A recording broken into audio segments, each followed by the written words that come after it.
എപ്പിസോഡിന്റെ തുടക്കത്തിൽ തന്നെ നമ്മളെ കാണിക്കുന്നത് നമ്മുടെ ക്യൂയാണെങ്കിൽ ഹിയ പോയാന്നറിയാൻ വേണ്ടിയിട്ട് ജനലിന്റെ അടുത്ത് വന്നിട്ട് നോക്കി നിൽക്കാണ്. കുറെ നേരം കഴിഞ്ഞിട്ടും കാണാത്തതുകൊണ്ട് പോയെന്ന് വിചാരിക്കുമ്പോഴാണ് അവൻ അങ്ങോട്ടേക്ക് വരുന്നത്. ഹിയനെ കൊണ്ടൊന്ന് പേടിക്കുന്നുണ്ട്. ഹിയ ആണെങ്കിൽ ക്യൂയുടെ അടുത്തേക്ക് ഭയങ്കര ക്ലോസ് ആയിട്ടാണ് വരുന്നത്. പെട്ടെന്ന് തന്നെ തട്ടി മാറ്റിയിട്ട് പറയുന്നുണ്ട്, നീ ഏതാണ് ബാൽക്കണി വഴി വന്നേന്ന്? നീ ഈ വഴി പോവാറുണ്ടല്ലോ, എല്ലാം എനിക്കറിയാം. ഇനി നീ എൻ്റെ അടുത്തുനിന്ന് ഒന്നും ഒളിച്ചു വെക്കണ്ട. പെട്ടെന്ന് തന്നെ ഇന്ന് എനിക്ക് എൻ്റെ വീട്ടിലേക്ക് ഷിഫ്റ്റ് ചെയ്യണം. വേഗം ഇവിടുന്ന് ഇറങ്ങാൻ പറയുന്നുണ്ട്. ഞാൻ ഇവിടുന്ന് വരത്തില്ല, ഞാൻ എൻ്റെ അമ്മേനെ വിളിച്ച് പറയാൻ പോവാന്ന് പറയുന്നുണ്ട്. നിനക്ക് ആര് വേണമെങ്കിലും വിളിക്കാം, അമ്മേനല്ലേ നീ വിളിച്ചോന്ന് പറയുന്നുണ്ട്. അങ്ങനെ ക്യൂയാണെങ്കിൽ അവൻ്റെ അമ്മേനെ വിളിക്കാണ്. ഈ സമയത്താണ് അമ്മ അവൻ്റെ കോൾ എടുക്കുന്നത്. അമ്മ പറയുന്നുണ്ട്, എത്ര നാളായി നീ എന്നെ വിളിച്ചിട്ട്? എന്തോരം നാളായി ഞാൻ വെയിറ്റ് ചെയ്യുന്നുണ്ട്, എത്ര നാൾ വിളിക്കാനെന്ന് ചോദിക്കുന്നുണ്ട്. ഞാൻ തിരക്കിലായി പോയമ്മ. അത് മാത്രമല്ല, ഹിയ വന്നിവിടെ പറയുന്നുണ്ട് ഹിയയുടെ വീട്ടിട്ട് ഞാൻ മാറണമെന്ന്. അത് ഞാൻ നിന്നോട് പറയാനിരിക്കായിരുന്നു, നീ എത്രയും പെട്ടെന്ന് മാറണമെന്നാണ് അമ്മ പറയുന്നത്. ഞാൻ ഫോൺ മേടിച്ചിട്ട് പറയുന്നുണ്ട്, ഞാൻ അവനോട് ഓൾറെഡി പറഞ്ഞതാണ് ആൻറ്റീനോട് ഞാൻ പെർമിഷൻ എടുത്തെന്ന്. പക്ഷെ അവൻ അത് വിശ്വസിച്ചില്ല എന്ന് പറയുന്നുണ്ട്.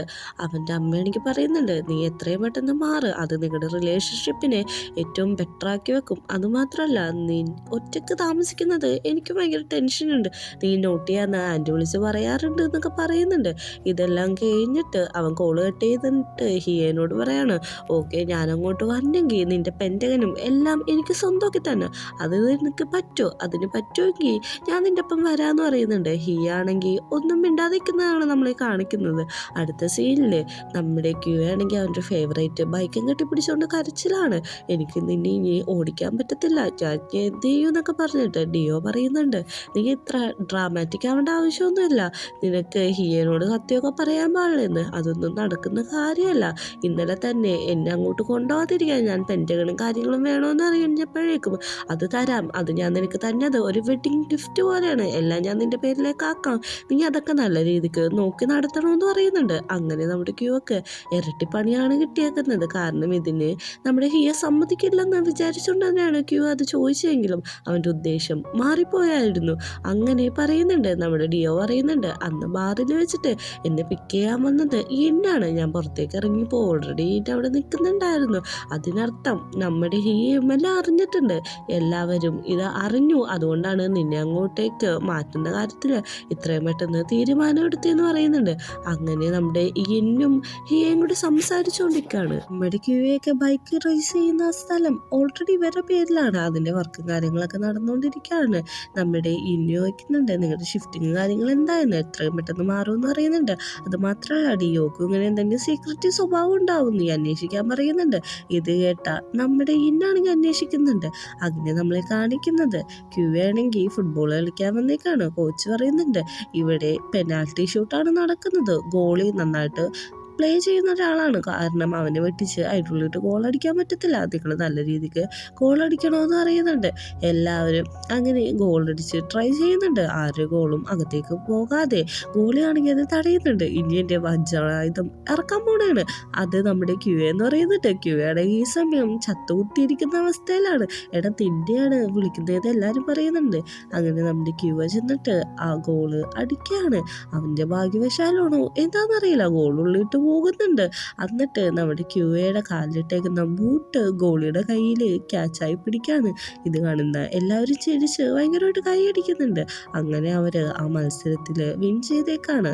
എല്ലാം കഴിഞ്ഞ് അവർ റെസ്റ്റ് എടുക്കുന്ന സമയത്ത് ഈ മത്സരത്തിൽ ഗോളി ക്യൂൻ്റെ ഷൂസ് പിടിച്ച കാര്യങ്ങളെല്ലാം പറഞ്ഞുകൊണ്ടിരിക്കുകയാണ്. ഈ സമയത്തേക്കാണ് ന്യൂബോയ് അങ്ങോട്ട് വരുന്നത്. ന്യൂബോയ് വന്നിട്ട് ചോദിക്കുന്നുണ്ട്, നിങ്ങൾ ഫുട്ബോൾ കളിക്കാറുണ്ടോ? അടുത്ത തേഴ്സ്ഡേ തൊട്ട് ഞാൻ നിങ്ങളുടെ ഒപ്പം ജോയിൻ ചെയ്യാറുണ്ട് എന്ന് പറഞ്ഞിട്ട് എല്ലാവർക്കും കുടിക്കാനായിട്ട് കുറച്ച് കൂൾ ഡ്രിങ്ക്സും കാര്യങ്ങളും കൊടുക്കുകയാണ്. നമ്മുടെ ക്യൂ ഒക്കെ ആണെങ്കിൽ സെപ്പറേറ്റ് ആയിട്ട് ഒരെണ്ണമാണ് കൊടുക്കുന്നത്. ക്യൂ ഒന്നും തോന്നാതെ തന്നെ അത് മേടിക്കാൻ പോകുമ്പോഴേക്കും നമ്മുടെ ചെക്കനില്ലേ ആ എപ്പോഴും പ്രാർത്ഥിച്ചെടുക്കുന്നവൻ അവൻ അതിൽ കയറി പിടിക്കുകയാണ്. ക്യൂവയ്ക്ക് ഇത് നീ കൊടുക്കണ്ട, ക്യൂവ അവൻ്റെ ഫിയാൻസിയുടെ ഡ്രിങ്ക്സ് മാത്രമാണ് കുടിക്കാറുള്ളൂ, അത് അവൻ്റെ സ്വന്തമാണെന്നും പറയുന്നുണ്ട്. അങ്ങനെ നിൽക്കുമ്പോഴാണ് നൂബു ചോദിക്കുന്നത്, ക്യൂക്ക് ഫിനാൻസി ഉണ്ടോ എന്ന്. യെസ് ഉണ്ട് എന്നാണ് പറയുന്നത്. പെട്ടെന്ന് തന്നെ ക്യൂ പറയാണ്, ഞങ്ങൾ ബ്രേക്കപ്പായി, ഞാൻ എൻഗേജ്മെൻ്റ് എല്ലാം കോൾ ഓഫ് ചെയ്തു, ഇനി അതിനെപ്പറ്റി ആരും സംസാരിക്കേണ്ട ആവശ്യമില്ല എന്ന് പറഞ്ഞിട്ട് ദേഷ്യപ്പെട്ട് ക്യൂ അവിടെ നിന്ന് അതിനോട് സംസാരിക്കാൻ താല്പര്യമില്ലാതെ എണീറ്റ് പോവാണ്. പെട്ടെന്ന് തന്നെ ന്യൂബോയ് നമ്മുടെ ചെക്കൻ്റെ ഏത് തിരിയാണ് അവനോട് പറയുന്നുണ്ട്, നീ ഇപ്പം എന്തായാലും ഇത് ചോദിച്ചു നന്നായി, ഇപ്പം നമ്മുടെ ക്യൂവ സിംഗിൾ സിംഗിളാന്ന് എനിക്ക് മനസ്സിലായല്ലോ, ഇനി എനിക്ക് അതിലൊരു ചാൻസ് ഉണ്ടല്ലോ എന്ന് പറഞ്ഞിട്ട് ഭയങ്കര ക്ലോസ് ആയിട്ടാണ് വന്നത്. തലയൊക്കെ തഴുകി കൊടുക്കുന്നുണ്ട്. എനിക്ക് തോന്നുന്നു അവസാനം ഇവന്മാർ രണ്ടുപേരും കൂടെ ആയിരിക്കും റിലേഷൻഷിപ്പിൽ ആവാൻ പോകുന്നത്. അങ്ങനെ അടുത്ത സീരിയൽ നമ്മളെ കാണിക്കുന്നത് ഡിയോ ആണ്. ഡിയോ സൈക്കിളൊക്കെ ചവിട്ടിയിട്ട് ഒരു ക്ലാസ് എടുക്കുന്ന സ്ഥലത്തേക്ക് എത്താണ്. ഡിയോനെ ഫോളോ ചെയ്ത് ഇന്നുണ്ട്. ഡിയോ ചെല്ലുന്നത് ഒരു കരാട്ടെ ക്ലാസ് നടത്തുന്ന സ്ഥലത്തേക്കാണ്. ഡിയോനെ കാണുമ്പോൾ പിള്ളേർ പറയുന്നുണ്ട് മാസ്റ്റർ ഇതേ എത്തിയിരിക്കുന്നു. ഇന്ന് കേൾക്കുന്നുണ്ട് ഇവൻ ഇതിൻ്റെയൊക്കെ മാസ്റ്റർ ആണോ എന്ന്. ഞാൻ ഡ്രസ്സ് ചേഞ്ച് ചെയ്തിട്ട് വരാമെന്ന് പറഞ്ഞിട്ട് നമ്മുടെ ഡിയോ ആണെങ്കിൽ അവിടുന്ന് പോകുന്നുണ്ട്. ഇന്നിതൊക്കെ ഒളിച്ചു നിന്ന് മാറി നിന്ന് കാണുന്നുണ്ടായിരുന്നു. ഡിയോ ആണെങ്കിൽ ഈ സമയത്ത് കുട്ടികൾക്ക് ക്ലാസ് എടുത്തുകൊണ്ടിരിക്കുന്നത് എന്നെ മാറി നിന്ന് ശ്രദ്ധിച്ചുകൊണ്ടിരിക്കുകയാണ്. ഇവൻ ഭയങ്കര ആക്റ്റീവായിട്ടാണ് ക്ലാസ് എടുക്കുന്നത്. മാത്രമല്ല അവൻ ബ്ലാക്ക് ബെൽറ്റും ആണ്. അങ്ങനെ നമ്മുടെ ആലോചിക്കുന്നത് കുറച്ച് മണിക്കൂർ മുമ്പ് ഹിയ പറഞ്ഞ കാര്യങ്ങളാണ്, വേറൊന്നുമല്ല. നിങ്ങൾ തമ്മിൽ എന്ത് തരത്തിലുള്ള റിലേഷൻഷിപ്പാണ് പറയുന്നുണ്ട്. നിങ്ങൾ തമ്മിലുള്ളത് ഒരു എൻഗേജ്മെന്റിന്റെ ഒരു പ്രോമിസ് മാത്രമല്ല, പക്ഷെ ഞങ്ങളുടെ ഇടയിൽ അങ്ങനെ പ്രോമിസും കാര്യങ്ങളൊന്നുമില്ല. നമ്മുടെ ഡിയോക്ക് പണ്ട് ഒരു ബാഡായിട്ടുള്ള ചൈൽഡ്ഹുഡ് മെമ്മറി ആയിരുന്നു, അത് നഷ്ടപ്പെട്ടു. അവനെ ഞാൻ നല്ല രീതിക്ക് ടേക്ക് കെയർ ചെയ്യുന്നുണ്ട്. അവൻ സങ്കടപ്പെടാതിരിക്കാനാണ് ഞാൻ അവനെ നല്ല രീതിക്ക് നോക്കുന്നതെന്നൊക്കെ പറയുന്നുണ്ട്.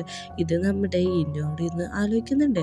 അങ്ങനെ നമ്മുടെ ക്യൂവിനെ കാണിക്കുകയാണെങ്കിൽ ക്യൂ ജെയിനോട് പോയി പറയാണ്, ഞാൻ നമ്മുടെ ഹിയയുടെ വീട് ഷിഫ്റ്റ് ചെയ്യാണെന്ന്. നീ എന്തൊക്കെയാണ് പറയുന്നത്? ഇന്നലെ വന്ന് പറഞ്ഞു നിങ്ങൾ ബ്രേക്കപ്പ് ആയെന്ന്, ഇന്ന് വന്ന് പറയുന്നു നീ അവൻ്റെ അടുത്തേക്ക് പോവാന്ന്. ശരിക്കും നിനക്ക് ഈ എൻഗേജ്മെന്റ് കോൾ ഓഫ് ചെയ്യാൻ പറ്റത്തില്ല. നീ ശരിക്കും ഒരു ഡബിൾ മൈൻഡിലാണ് ഇപ്പോൾ എന്ന് പറയുന്നുണ്ട്. അങ്ങനെ നമ്മുടെ ക്യൂ ആണെങ്കിൽ അവൻ്റെ സീക്രട്ട് ഹൗസിൽ ചെന്നിട്ട് ഡ്രം സ്റ്റിക്ക് ഒക്കെ കൊട്ടുന്നുണ്ട്. അവൻ്റെ യൂട്യൂബ് ചാനൽ നടത്തുന്ന പാർട്ട്ണറോട് വിളിച്ച് പറയുന്നുണ്ട്, നീ എനിക്ക് വീഡിയോസ് ഒന്നും അപ്ലോഡ് ചെയ്യാൻ പറ്റത്തില്ല, ഞാൻ വീട് ഷിഫ്റ്റ് ചെയ്യാൻ പോവാന്ന്. അങ്ങനെ അവൻ ഭയങ്കര സങ്കടപ്പെട്ടാണ് അവിടെ ഇരിക്കുന്നത്. വൈകുന്നേരമായിട്ടും അവൻ ആലോചിക്കുന്നത് ഇനി ഒരു ദിവസവും കൂടെ ഉള്ളൂ മാറാനായിട്ടെന്ന്. അപ്പോഴാണ് ഹിയ മേടിച്ചു തന്ന പാവകൾ അവിടെ ഇരിക്കുന്നത് അവൻ്റെ ശ്രദ്ധയിൽപ്പെടുന്നത്. പാവകൾ എങ്ങനെയാണ് ഗിഫ്റ്റ് കിട്ടിയെന്നാണ് ഇനി നമ്മളെ കാണിക്കാൻ പോകുന്നത്. ഇവര് ഡേറ്റ് ചെയ്തുകൊണ്ടിരുന്ന സമയത്ത് ഒരു ദിവസം ഒരു നൈറ്റ് ഡേറ്റിനാണ് പോയത്. ഒരു ഷിപ്പിന്റെ പൊക്കത്ത് ഫുഡ് കഴിക്കാനാണ് പോയത്. ആ സ്ഥലവും ആ സമയവും എല്ലാം നമ്മുടെ ക്യൂക്ക് ഒത്തിരി ഇഷ്ടപ്പെടുന്നുണ്ട്. അങ്ങനെ നമ്മുടെ ഹിയനോട് പറയുന്നുണ്ട്, എനിക്കിതെല്ലാം ഒത്തിരി ഇഷ്ടപ്പെട്ടു എന്ന്. ഞാനിത് നിനക്ക് വേണ്ടി ചെയ്തത് വേറൊന്നും കൊണ്ടല്ല, നിന്റെ ബർത്ത്ഡേ അല്ല വരാൻ പോകുന്നത്. എനിക്കന്ന് ഇവിടെ നിൽക്കാൻ പറ്റത്തില്ല, എനിക്കൊരു മീറ്റിംഗ് ഉണ്ടാവും, അതുകൊണ്ടാണ് നിന്നെ കൊണ്ട് ഞാൻ നേരത്തെ ഇങ്ങോട്ട് പോകുന്നതെന്ന് പറയാണ്. അവിടേക്ക് പറയുന്നുണ്ട്, ബർത്ത്ഡേയുടെ അന്ന് നീ എന്നെ കാണാൻ പറ്റുമെന്നാണ് ആഗ്രഹമെന്ന്. പക്ഷെ നീ സിറ്റുവേഷൻ മനസ്സിലാക്കാൻ ഹിയ പറയുമ്പോഴേക്കും അവനൊക്കെ പറയുന്നുണ്ട്, നിന്റെ ഗിഫ്റ്റ് ഞാൻ ഇപ്പോഴേ തന്നേക്കാന്ന് പറഞ്ഞ് അവൻ ഒരു ഗിഫ്റ്റ് കൊടുക്കുന്നുണ്ട്. ആ ഗിഫ്റ്റ് ഓപ്പൺ ചെയ്യുമ്പോഴാണെങ്കിൽ ഈ ക്യൂട്ടായിട്ടുള്ള 2 ഡോളായിരിക്കും അതിൻ്റെ ഉള്ളിൽ. നമ്മുടെ ഹിയ പറയുന്നുണ്ട്, ആ നീല ഡോളിന് നീ എൻ്റെ പേര് വെക്കണം, റെഡിന് നിൻ്റെ പേര് വെക്കണം, ഇതൊരു കപ്പിൾസ് ഡോളാന്ന് പറയുന്നുണ്ട്. നമ്മുടെ ക്യൂക്കാണെങ്കിൽ അതൊത്തിരി ഇഷ്ടപ്പെടുന്നുണ്ട്. അതിനെ നോക്കിയിട്ട് അവനവിടെ നിന്ന് കൊഞ്ചിക്കുകയാണ്, അവനെ ഹഗ് ചെയ്ത് പിടിക്കുന്നുണ്ട്. ഇഷ്ടപ്പെട്ടോ എന്ന് ചോദിക്കുമ്പോഴേക്കും എനിക്കിത് ഭയങ്കര പ്രഷ്യസ് ആയിട്ടുള്ള ഗിഫ്റ്റാണ്, എനിക്കൊത്തിരി ഇത് ഇഷ്ടപ്പെട്ടു എന്നാണ് പറയുന്നത്. അങ്ങനെ പ്രസൻറ്റ് ചെയ്തിട്ട് വരുന്നുണ്ട്. പ്രസൻറ്റിൽ അവൻ ആ പാവകളെ നോക്കിയിട്ട് സംസാരിക്കുകയാണ്, ഹിയ നിനക്ക് ഇതിൻ്റെയൊക്കെ വല്ല ആവശ്യം ഉണ്ടായിരുന്നു എന്ന്.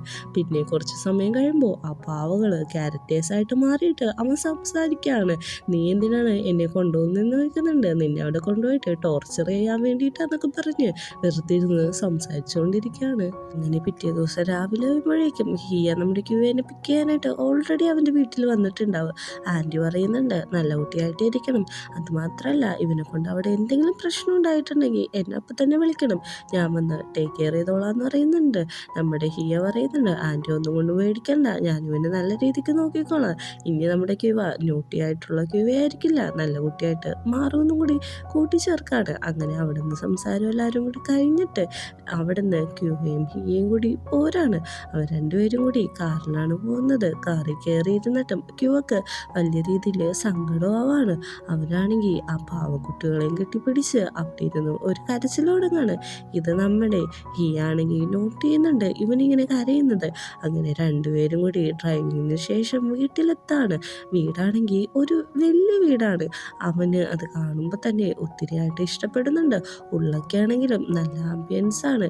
നമ്മുടെ ഹിയ ചോദിക്കുന്നുണ്ട്, വീട് ഇഷ്ടപ്പെട്ടോ എന്ന്. എനിക്കിഷ്ടപ്പെട്ടു, നല്ലതാണെന്നും പറയുന്നുണ്ട്.